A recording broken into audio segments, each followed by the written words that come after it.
სახელმწიფო ბალანსზე არსებული აგრარული პროფილის 71 საწარმოდან მხოლოდ 15 ფუნქციონირებს. ამის შესახებ ცნობილი გახდა IDFI-სა და გადასახადის გადამხდელთა კავშირის კვლევიდან. საწარმოებს ფლობს და ზედამხედველობას უწევს 3 უწყება. აქედან უმრავლესობა 59 საწარმო სახელმწიფო ქონების ეროვნული სააგენტოს ზედამხედველობის ქვეშაა.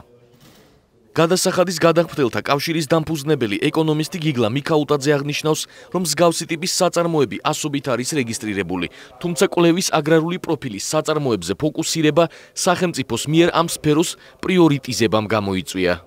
ჩვენ ზოგადად გვინდა რომ ეს იყოს პროექტების ციკლი და პირველი სფერო ავიღეთ სოფლის მეურნეობა, იმიტომ რომ ეს არის დღეს აქტუალური თემა და პრიორიტეტია სახელმწიფოს მხრიდან გამოცხადებული. შესაბამისად დავიწყეთ ამ სფეროთი, თუმცა მომავალში გვინდა შევეხოთ სხვა სფეროებსაც და ვნახოთ ის თუ სად აქვს სახელმწიფოს საკუთარი კომპანიები, როგორი ხარჯება იქ სახელმწიფო რესურსები და რამდენად მათი არსებობა საჭიროა და მიზანშეწონილი. 2012 წელს სახელმწიფოს მფლობელობაში არსებული 8 მოქმედი მსხვილი საწარმოს საერთო ზარალმა 25 მილიონ ლარს გადააჭარბა და ეს იმ სუბსიდიების გამოკლებით, რომელიც კომპანიებას სახელმწიფოსგან მიიღეს.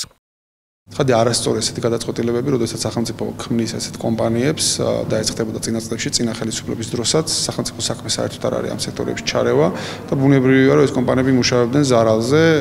რეალურად რა ხდება, ამ დროს ხდება ის, რომ ეკონომიკის ეფექტურად მომუშავე სექტორებიდან სახელმწიფო იღებს რაღაც თანხებს და შემდეგ კონკრეტული ბიუროკრატები წყვეტენ, რომელ სექტორში რაში უნდა დაიხარჯოს ფული.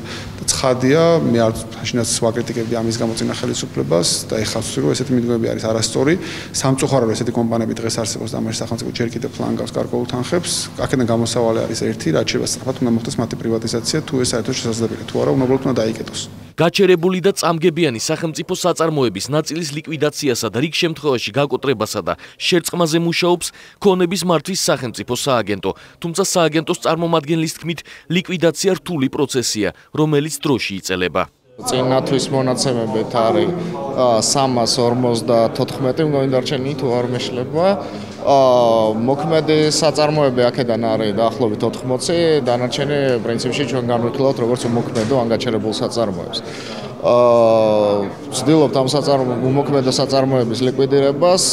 პრობლემა ის არის, რომ თვითონ პროცედურა სამართლებრივი ლიკვიდაციის საკმაოდ დროში საკმაოდ გაწერილია და საკმაოდ რთული პროცედურაა. კვლევის ფარგლებში გადასახადის გადამხდელთა კავშირმა სახელმწიფო საწარმოებთან არსებული მთავარი პრობლემები განიხილა და მათი გადაწყვეტის რეკომენდაციებიც გასცა.